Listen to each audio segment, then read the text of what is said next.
Breaking news, एक बहुत ही अजीब सी ब्रेकिंग न्यूज आ रही है जो कि आप सुन के अभी विश्वास नहीं करोगे। चंद्रयान 23 अगस्त को लैंड होने वाला है पर लेकिन रशिया ने अनाउंस कर दिया है लूना 25 जो यह मिशन होगा यह 11 अगस्त को रशिया लॉन्च करेगा। और आपको तो पता ही होगा कि चंद्रयान पहला ऐसा मिशन जो कि इस मून के साउथ पोल पर लैंड करने वाला था, विश्व का पहला। लेकिन अब उसी साउथ पोल पर अब रशिया ल्यूना को भेज रहा है, ल्यूना 25। और सबसे अजीब बात यह है कि वह बस 5-7 दिन में वहां पहुंच जाएगा। उसका जो स्केड्यूल जर्नी है वह सिर्फ 5-7 दिन तक है। आपको यह पता ही होगा कि चंद्रयान को 40 दिन लगे थे, लेकिन रशिया और यूएसए हमेशा 4-5 दिन में वहां पहुंच जाते हैं क्योंकि वह फ्यूल का यूज करते हैं।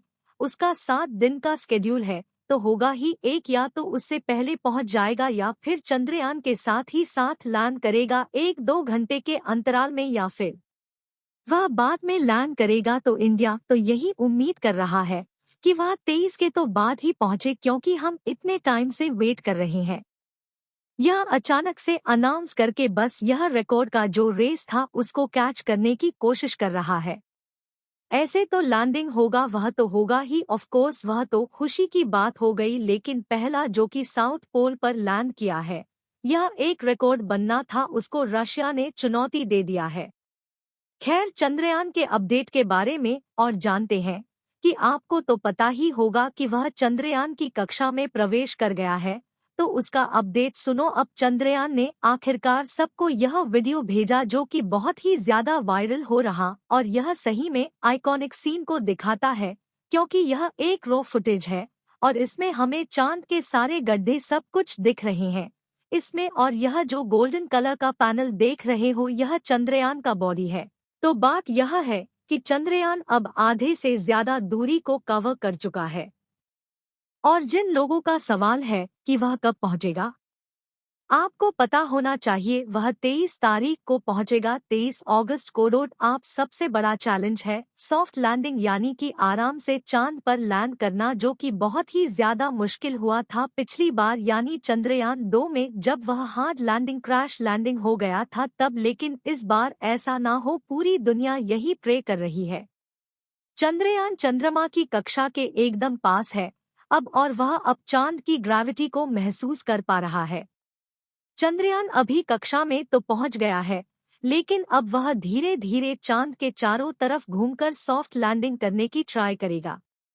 दो चीजें होती है, प्रपोजिशन मॉड्यूल यानी पीछे से पुश करने वाला ऑब्जेक्ट और विक्रम लैंडर यानी मेन लैंडर। तो 17 अगस्त को यह दोनों अलग हो जाएंगे और लैंडर तैयार हो जाएगा वहां पर लैंड करने के लिए। आराम से धीरे धीरे स्पीड में लैंडर अपना ऑर्बिट में स्पीड कम करते रहेगा और अगर सब कुछ ओके रहा तो जो डेडलाइन है 23 अगस्त, उससे या फिर उससे कुछ दिन पहले यानी 22 तक भी वह 100 लैंडिंग कर सकता है।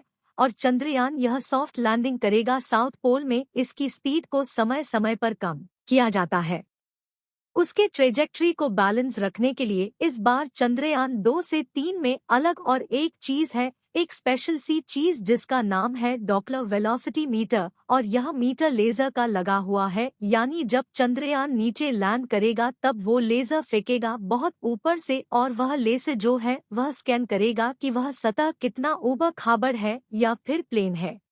चंद्रयान ऑब्वियसली किसी ऊबड़ खाबड़ या फिर किसी क्रिएटर में लैंड नहीं करेगा बल्कि वह किसी सॉफ्ट जगह पर लैंड करेगा। तो लेजर से पहले से ही पता चल जाएगा कि वह ऊबड़ खाबड़ है या नहीं। पिछली बार हुआ यह था कि ऐसा कोई लेजर वाला मीटर नहीं था और जहां उसको लैंड करना था वह वही किया और वह असल में ऊपर खबर जगह भी था और वह क्रैश लैंडिंग हो गया इसी के वजह से। तो इस बार 99% चांसेस है कि सॉफ्ट लैंडिंग हो जाएगी क्योंकि चंद्रयान को पहले से ही पता रहेगा कि नीचे वाला सतह स्मूथ है या नहीं, और नहीं होगा तो वह अपने आप को मूव करके फिर कुछ मीटर दूर अपने आप को लैंड करेगा। अगर लैंड वाली जगह उबड़ खाबड़ हुई तो और यह पहले से ही पता चल जाएगा लेजर वेलोसिटी मीटर के थ्रू। यह सही में अमेजिंग बात तो हुआ कुछ ऐसा कि 14 जुलाई को चंद्रयान लॉन्च हुआ और 14 से 31 जुलाई के बीच चंद्रयान पृथ्वी का चक्कर ही लगा रहा था। अंडे के क्षेत्र में इलिप्टिकल शेप में, यानी वो पृथ्वी के ही कक्षा में था 14 से 31 जुलाई तक। फिर 1 अगस्त को वो पृथ्वी का जो कक्षा है वो छोड़कर चांद की ओर मुड़ गया, चांद के तरफ बढ़ने लगा और 5 अगस्त को चांद के ऑर्बिट में यह प्रवेश कर गया और 6 अगस्त को चंद्रयान चांद की ग्रेविटी को फील करने लगा, यानी और क्लोज आ गया। एक बात तो बहुत दिल के अंदर की बात है और यह वैज्ञानिकों की भी बात है, मेरी भी बात है, और कहीं ना कहीं आपके मन में भी यह बात आ रही होगी कि इतना कुछ हमने किया, इतना कुछ भारत ने किया, चंद्रमा तक पहुंचने के लिए चंद्रयान बनाया, लॉन्च किया, सही से ऑर्बिट में पहुंचाया, लेकिन फिर भी आखिर के जो 1-2 मिनट है जिसमें वह लैंड कर रहा होगा, वह 1 मिनट ही सब कुछ बिगाड़ सकता है। अगर कुछ गलत हुआ और वही 1 मिनट में अगर सब कुछ सही हुआ, परफेक्टली हुआ, तो वह पूरे मिशन को सक्सेसफुल कर सकता है। यानी इतनी सारी ना, तो मैं बस 1 मिनट का जो टाइम है लास्ट का, एंड का, जब वह टच कर रहा होगा उसके सतह को, वह कितना ज्यादा इम्पोर्ट है। अगर उसमें कुछ कौन रॉन्ग हुआ तो पूरा मिशन फेल हो जाएगा। उसमें अगर सब कुछ सही रहा तो फिर मिशन सक्सेसफुल हो जाएगा और सब कोई चीयर अप हो जाएंगे। तो यह बहुत ही रिस्की चीज है, देखा जाए तो बस उस 1 मिनट में, मतलब पूरी इंडिया की और इसमें बैठे सारे वैज्ञानिकों की दिल के धड़कन धक धक धक बढ़ रही होगी। उम्मीद तो यही करते हैं कि बस जैसे वो लैंड करे ऐसे ट्वीट कर दे, इसरो की चंद्रयान मिशन सक्सेसफुल हो गया। चंद्रयान 3 का जो विक्रम लैंडर है उसका वेट करीब एक गाड़ी के बराबर है, एक कार के बराबर, करीब 1500 किलो उसका वेट है। और पिछली बार जो मिशन फेल हो गया था चंद्रयान 2, उससे 280 किलोमीटर ज्यादा इसका वेट है।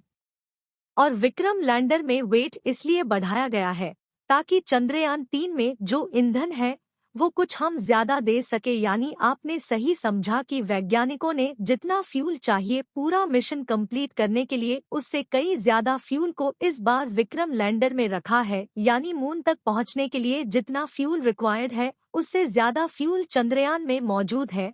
और इस बार जो टेस्टिंग्स की जाती है, मतलब ऐसा थोड़ी के डायरेक्ट बना के बस भेज दिए हैं, उसको वैसे ही कंडीशन में धरती में सिमुलेशन में टेस्ट किया जाता है और बहुत सारे विगरस टेस्ट्स होते हैं और बहुत सारे सेफ्टी टेस्ट भी होते हैं और टेस्ट को भी मल्टीपल बार किया जाता है। तो इस बार जो टेस्टिंग की गई है वह भी बहुत ज्यादा मात्रा में की गई है। आप लोगों में से कई लोगों ने यह सवाल पूछा है कि यह जो चंद्रयान 3 ने वीडियो भेजा है, यह जो सेल्फी भेजा है, मतलब सेल्फी वीडियो भेजा है, डॉट्स जो इतने क्रेटर्स दिख रही हैं, यह चांद में आखिर क्यों होता है? तो यह असल में चांद में कई सालों, कई हजारों सालों से जो मेटी और टक रहा है, तो जो क्रिएटर बनते हैं, टकराने के बाद उसके चलते ये असल में हुआ है। चंद्रयान 3 की स्पीड के बारे में बहुत लोग जानना चाहते हैं।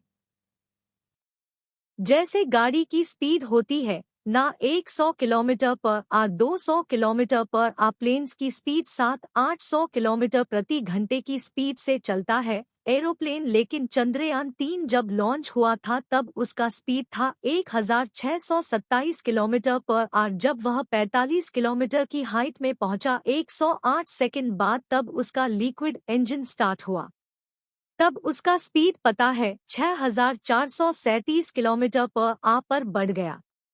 उसके बाद बूस्टर सेपरेट होकर धरती पर गिर गया है और उसके बाद उसका स्पीड 7000 किलोमीटर पर आवर पर पहुंच गया। यह होता है एक नॉर्मल सामान्य स्पीड किसी भी लॉन्च के बाद। उसके बाद जब वो और आगे गया तो फाइनली क्रायोजेनिक इंजन नामक एक इंजन स्टार्ट हुआ और वो उसका स्पीड पहुंचा दिया 16000 किलोमीटर पर आवर। और इसी क्रायोजेनिक इंजन की स्पीड से जब वह पूरी फुल ताकत से जाएगा तो max speed 36000 kilometre per our तक भी पहुंचा है। अब क्रायोजेनिक इंजन जो है यह अपने आप में एक रॉकेट साइंस जो कहते हैं ना लोग, अरे यह तो नॉर्मल बात है, इसमें कोई रॉकेट साइंस नहीं है। लेकिन क्रायोजेनिक इंजन रियली में रॉकेट साइंस वाली चीज है। इसके अंदर लिक्विड ऑक्सीजन और हाइड्रोजन का यूज किया जाता है प्रोपेल करने के लिए। क्रायोजेनिक इंजन के अंदर लिक्विड ऑक्सीजन और हाइड्रोजन यूज किया जाता है। अलग अलग टेम्परेचर्स में यह बहुत ही कॉम्प्लेक्स सी चीज है जो एक सामान्य इंसान को जानने की जरूरत नहीं है, ऑफ कोर्स, क्योंकि यह बहुत ज्यादा कॉम्प्लेक्स हो जाएगा। लेकिन यही जान लो कि इससे इसका speed maximum 36,000 kilometre per our peak पर हो सकता है। तो इसी अमेजिंग इंजन का यूज किया जाता है रॉकेट्स के अंदर। तो अब बस वही 23 अगस्त का वेट है। जल्दी से सक्सेसफुल हो जाए इंडिया का Chandrayaan mission. Best of luck Chandrayaan. तो यह थी आज की वीडियो। चैनल को सब्सक्राइब करके बेल आइकन जरूर ऑन कर लें।